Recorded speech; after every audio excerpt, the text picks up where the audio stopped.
Load, general salute, salami, chest. Load, bazu, chest.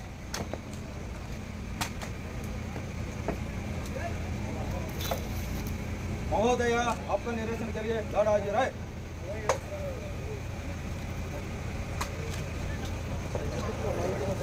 Lord बगल chest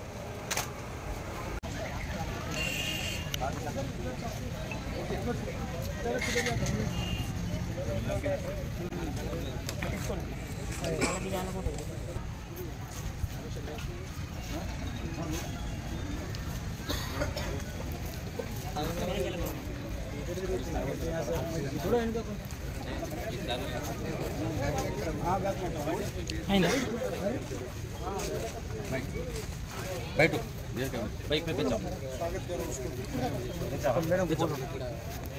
ఈరోజు అదేవిధంగా గౌరవనీయులు స్థానిక ఎమ్మెల్యే గారికి స్వాగతం, కలెక్టర్ గారికి అందరికీ స్వాగతం మేడం. ఇక్కడ ఆదిలాబాద్ ఉమ్మడి జిల్లాలో మనకు 32 PHల ద్వారా వైద్య సేవలు అందిస్తున్నాం మేడం. 113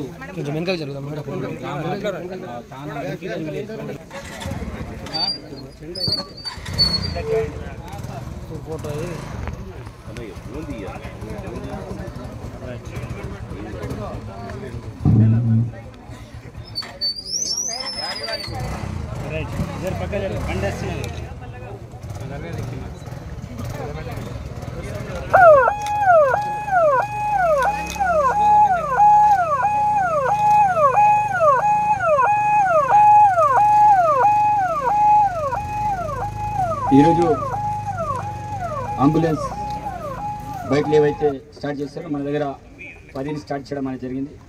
2 రోజుల క్రితమే డిఎంహెచ్ఓ గారికి, అడిషనల్ డిఎంహెచ్ఓ గారికి చాలా స్పష్టంగా చెప్పడం అనేది జరిగింది. ఎక్కడైతే రిమోట్ ఏరియాలు ఉంటాయో ఆ ప్రాంతాల్లో అంబులెన్స్ అనేది అవసరం. ఎందుకంటే 4 వీలర్లు వెళ్ళిన చోట బైక్ అంబులెన్స్ వెళ్తుంది ఆలోచనతో, ఒక మంచి సంకల్పంతో రాష్ట్ర ప్రభుత్వం మరి ముఖ్యమంత్రి వారిలో అదేవిధంగా వైద్య శాఖ మంత్రి దామోదర్ రాజనరసింహ గారు ఈ యొక్క కార్యక్రమాన్ని చేపట్టడం అనేది జరిగింది. మరి దానిలో భాగంగా ఈరోజు ఇన్ఛార్జ్ మంత్రివర్యులు సీతక్క ద్వారా ఈరోజు బైక్ అంబులెన్స్ స్టార్ట్ చేస్తున్నాం. అదేవిధంగా మనం ఒక రిమోట్ ఏరియాలో, నా ఏరియాలో అయితే గంధన్పల్లి ఏరియా మొత్తం ఆ ప్రాంతం అంతా కూడా టైగర్ జోన్ ప్రాంతం, ఎక్కడ కూడా రోడ్లు లేవు కాబట్టి అక్కడ ఆ ప్రాంతంలో ఏర్పాటు చేయడం అనేది జరిగింది. అదేవిధంగా ఇంద్రివిల్ అయితే పిట్టబొంగరం పిహెచ్సి పరిధిలో ఆ పిహెచ్సి పరిధిలో లోపల ఉన్నటువంటి వాయిపేట కావచ్చు, కన్నాపూర్ కావచ్చు, ఆ లోపల రిమోట్ ఏరియాలో బైక్ వెళ్ళడానికి, అదేవిధంగా జరీ కావచ్చు, గాదిగూడ, అంకోలి, జందన్పల్లి, సైద్పూర్, బజర్హత్నూర్, లింగాపూర్, గిన్నెదరి, కెరమేరి, రొంపల్లి ఇలాంటి మారుమూల ప్రాంతాల్లో ప్రజల సౌకర్యార్థం కోసం మరి బైక్ అంబులెన్స్లను రాష్ట్ర ప్రభుత్వం ఏర్పాటు చేయడం చాలా శుభపరిణామం. తప్పకుండా ఈ యొక్క ఎవరైతే ఇన్ఛార్జ్లు ఉంటారో మీరందరూ కూడా క్షేత్రస్థాయి వెళ్ళి వెంటనే ప్రథమ చికిత్స అందించి ఇమ్మీడియట్లీ మరి హాస్పిటల్కి తీసుకొచ్చే కార్యక్రమాన్ని కూడా ఏర్పాటు చేయడానికి ఇది ఒక మంచి అవకాశం. కాబట్టి ఏదైతే రాష్ట్ర ప్రభుత్వ ముఖ్యమంత్రి గారికి, వైద్య శాఖ మంత్రి గారికి, అదేవిధంగా ఇన్ఛార్జ్ సీతక్క గారికి, ముఖ్యంగా మా ప్రాంతంలో ఎక్కువ ఇంకా ఇన్ఛార్జ్ మంత్రి వాళ్ళు ఎక్కువ అంబులెన్స్ బైక్లను ఇవ్వాలని విజ్ఞప్తి చేస్తున్నాను. ధన్యవాదాలు. ఇప్పుడు మంత్రి వర్యులు మాట్లాడతారు. ఐటీడీ ఆధ్వర్యంలో ఉన్నటువంటి బైక్ అంబులెన్స్ సేవలను మరి ఊట్నూరులో మనం ప్రారంభించుకుంటా ఉన్నాం. ముఖ్యంగా ఈ యొక్క అవసరాన్ని మేము మేడారం జాతరలో గుర్తించడం జరిగింది. ఆ జాతర సందర్భంగా ఒక 40 ఆ రోజు మేము ప్రారంభించడం. ఎందుకంటే జాతరలో రద్దీ ఎక్కువ ఉంటుంది, మరి అంబులెన్స్లు తీసుకెళ్లాలంటే కష్టంగా ఉంటుంది కాబట్టి బైకుల ద్వారా కూడా వచ్చినటువంటి భక్తులకు ఏదన్నా అయితే సేవ చేయవచ్చు అనే ఉద్దేశంతో ఆ రోజు మరి క్రిస్టియానా గారు, అదేవిధంగా మన మెడికల్ అండ్ హెల్త్ మినిస్టర్ గారు ఆధ్వర్యంలో ఇవి మాకు ములుక్కు పంపడం జరిగింది. అట్లనే ఈ మధ్యకాలంలో మేము ప్రాబ్లం చూసినప్పుడు మరి ఆ విషయాన్ని సీఎం గారి దృష్టికి, అదేవిధంగా మన హెల్త్ మినిస్టర్ గారి దృష్టికి క్రిస్టియానా కూడా ముఖ్యంగా ఇనిషియేట్ తీసుకొని వారికి చెప్పడంతో ఇవన్నీ కూడా ట్రైబల్ ఏరియాలో పంచండి అని మేము కూడా కోరడంతో ఇక్కడికి ఒక 10 ఇవ్వడం జరిగింది. 103 గ్రామాల ఇంటీరియర్ గ్రామాలకు 10 ఇవ్వడం జరిగింది. అట్లనే ఆదిలాబాద్ జిల్లాకి ఇచ్చినట్టుగా ఖమ్మం కానీ ములుగు కానీ మరి అట్లనే చెంచు ప్రాంతం నాగర్ కర్నూలు కూడా ఇవ్వడం జరుగుతుంది. నేను అందరినీ కూడా ఒకటే కోరుతా ఉన్నా, ఒక సృజనాత్మకత ఆలోచించాలి. ఇప్పుడు ప్రజల యొక్క అవసరాలు, అక్కడ ఏం డిమాండ్ ఉంది, అక్కడ పరిసరాలు ఎట్లున్నాయి, అక్కడ వీళ్ళకి ఏం చేస్తే మనము వాళ్ళను ఈ ప్రాబ్లం నుంచి సేవ్ చేయగలుగుతాం అనేది వచ్చినప్పుడు ఇది ఈ బైక్ అనే ఆలోచన అరే ఇట్లాంటి రద్దీ ప్రాంతంలో అవసరం పడుతుంది అనుకో. సేమ్ టైంలో ఏదైతే భక్తులు బాగా ఇబ్బంది ఉంటారు, కోట్ల మంది ఉంటారని, కానీ అట్లనే అటవీ గ్రామాల్లోకి 4 వీలర్స్ వెళ్ళాలంటే మరి వాగులు వంకల మీద వెళ్ళలేదు. అదే బైక్ అయితే ఇప్పుడు మనం చాలా చోట్ల గత కొన్నేళ్ల నుంచి బ్రిడ్జిలకు పర్మిషన్ లేకుండా ఎక్కడెక్కడ ఉండడంతో జోలె కట్టి ఆదివాసీ ప్రాంతాల నుంచి మరి హాస్పిటల్స్ తీసుకొచ్చేటువంటి ఇంకా ఇలాంటి పరిస్థితులు ఉన్నాయి. అలాంటి పరిస్థితి నుంచి మరి మనం కాపాడుకోవడానికి కూడా ఇది ఒక స్కోప్. వెంటనే అంబులెన్స్ ద్వారా ప్రాథమిక చికిత్స అందుతుంది, సేమ్ టైంలో వాళ్ళను సేఫ్ జోన్లోకి తీసుకురావడానికి కూడా ఇది ఉపయోగపడుతుంది. ఇట్లాంటి ఆలోచన నుంచి వచ్చిందే మాకు కంటైనర్ హాస్పిటల్. ఆ గుట్టల మీద 5-6 ఊర్లు ఉన్నాయి, కానీ మరి వర్షాకాలం వచ్చింది, ఏం చేద్దామని నేను అక్కడ మా ములుగు కలెక్టర్ ఆలోచించి వెంటనే గుట్టల మీద కంటైనర్ హాస్పిటల్ కట్టడం జరిగింది. అదేవిధంగా స్కూళ్ళన్నీ కూడా గత 10 సంవత్సరాలు నిర్లక్ష్యం చేయబడి చాలా మూతపడ్డాయి.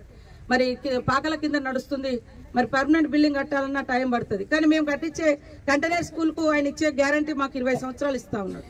తక్కువ ఖర్చుతో చాలా జియో షీట్స్ వేసి హీట్ లేకుండా కొంత మంచిగా ఉన్నంతలో బెటర్గా ఇక్కడ కూడా మనకు రోడ్లకు సంబంధించి కానీ అదేవిధంగా అట్లాంటివి కూడా 5-10-15 సంవత్సరాలు అనేది చాలా ఇంపార్టెంట్. అది దాన్ని దృష్టిలో పెట్టుకొని మనం కూడా ఈ జిల్లాలో చాలా అవసరాలు ఉన్నాయి, అవన్నీ కూడా ఏర్పాటు చేస్తాం.